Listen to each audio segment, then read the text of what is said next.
जय श्री कृष्ण मित्रों। श्री कृष्ण ने इस वजह से कर्ण का किया था अंतिम संस्कार। एक ऐसा योद्धा जिसके मृत्यु की कहानी बहुत ही दर्दनाक है। कर्ण बहुत बड़े योद्धा थे, लेकिन वे उतने ही महान दानवीर भी थे। और जब उनका अंतिम समय आया, तब कृष्ण ने ही उनका अंतिम संस्कार किया था। वो क्या कारण था कि भगवान को अपने हाथों से अंतिम संस्कार करना पड़ा? वो क्या 3 वरदान दानवीर कर्ण ने मांगे थे, जो भगवान उसको दिए और वो मुक्ति पाया? कर्ण कौन था? कर्ण की खासियत क्या थी? कर्ण इतना महान धनुर्धर कैसे बन गया? ये सभी बातें आप जानने वाले हैं। आप एंड तक बने रहें दोस्तों, सब आपको जानकारी प्राप्त होगी। नमस्कार दोस्तों, हमारे मोटिवेशनल आरके ब्लॉग चैनल में आप सभी का स्वागत है। कर्ण बहुत बड़े योद्धा थे, लेकिन वे उतने ही महान दानवीर भी थे। उन्होंने कौरवों की ओर महाभारत के युद्ध में भाग लिया था और उनका जीवन अनेक परिस्थितियों के बीच उलझा हुआ। जैसा कि आप जानते हैं कि कर्ण कुंती के पुत्र थे, और जब सूर्य ने कुंती को वरदान दिया, तो मंत्र बल से उन्हें पुत्र रूप में कर्ण की प्राप्ति हुई। क्योंकि उस वक्त कुंती अविवाहित थी, इसलिए उन्होंने कर्ण का त्याग कर दिया और बाद में उन्हें एक रथ चालक ने पाला। रथ चालक का पुत्र होने के कारण उन्हें सूत पुत्र कहा गया। वह वीर योद्धा थे, और यही वजह है कि कर्ण की मृत्यु के बाद उसका अंतिम संस्कार भूमि पर नहीं किया गया था। दरअसल उन्होंने श्री कृष्ण से यह वरदान मांगा था कि मृत्यु के पश्चात मेरी देह का ऐसे स्थान पर अंतिम संस्कार कीजिए जहां कोई पाप न हुआ हो। तो आइए दोस्तों, पूरी कहानी क्या है हम जानते हैं। कौन था कर्ण? कर्ण पांडवों की माता कुंती और सूर्य का पुत्र था। कुंती ने अपने शादी से पहले कर्ण को जन्म दिया था, फिर उसे लोकलाज के डर से एक बक्से में रखकर पानी में छोड़ दिया। वो बक्सा एक रथ के सारथी को मिला, और उसी ने कर्ण का पालन पोषण किया। सूत पुत्र होने के चलते कर्ण को कई बार अपमान सहना पड़ा। उसे समाज में इज्जत नहीं मिली। द्रौपदी ने भी उससे शादी करने से इनकार कर दिया, जिससे वह पांडवों से नफरत करने लगा था।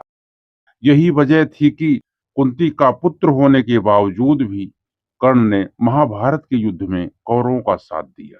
तो एक दानवीर राजा होने के कारण भगवान कृष्ण ने कर्ण के अंतिम समय में उसकी परीक्षा ली और कर्ण से दान मांगा। तब कर्ण ने दान में अपने सोने के दांत तोड़कर भगवान श्री कृष्ण को अर्पण कर दिए।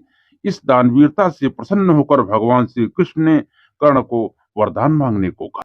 कर्ण ने वरदान के रूप में अपने साथ हुए अन्याय को याद करते हुए भगवान श्री कृष्ण के अगले जन्म में उसकी वर्ग के लोगों के कल्याण करने को कहा। दूसरे वरदान के रूप में भगवान कृष्ण का जन्म अपने राज्य में लेने को मांगा, और तीसरे वरदान के रूप में अपना अंतिम संस्कार ऐसा कोई करे जो पाप मुक्त हो। ये बात सुनकर भगवान केशव भी चिंता में पड़ गए। भगवान कृष्ण ने कैसे किया अंतिम संस्कार, अब ये महत्वपूर्ण कड़ी हम जान लेते हैं। आप लोग बने रहें, बहुत महत्वपूर्ण जानकारी दे रहे हैं। ये भगवान माधव की कृपा प्राप्त करने का सुनहरा मौका है दोस्तों, बीच में अधूरा नहीं छोड़ें, क्योंकि ये बातें हमारे शास्त्र पुराण और वेद से और भगवान की कृपा प्राप्त करने का साधन है।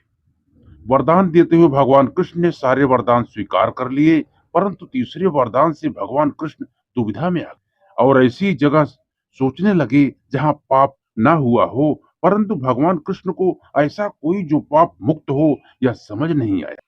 वरदान देने की वचनबद्धता थी, इसीलिए कर्ण का अंतिम संस्कार भगवान कृष्ण अपने ही हाथों किए और कर्ण को दिए वरदान को पूरा किए। इस तरह दानवीर कर्ण का अधर्म का साथ देने के बावजूद भी भगवान कृष्ण को कर्ण का अंतिम संस्कार कर उनको वीर गति के साथ वैकुंठ धाम भेजना पड़ा था।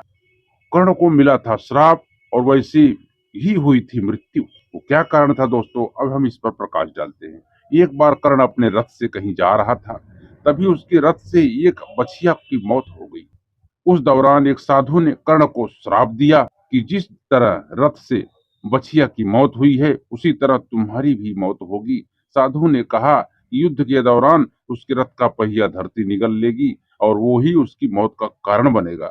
महाभारत युद्ध के 17वें दिन कर्ण के रथ का पहिया जमीन में धंस गया। तभी अर्जुन ने अपना दिव्यास्त्र निकाला और कर्ण पर वार कर दिया। जैसे साधु ने श्राप दिया था उसी तरह कर्ण की मृत्यु हो गई। तो दोस्तों, हमारी वीडियो आपको कैसी लगी? यदि हमारी वीडियो आपको अच्छी लगी हो तो हमारी वीडियो को लाइक कर देना, और यदि चैनल में आप लोग नए हो तो चैनल को सब्सक्राइब करके बेल आइकन को जरूर प्रेस कर देना।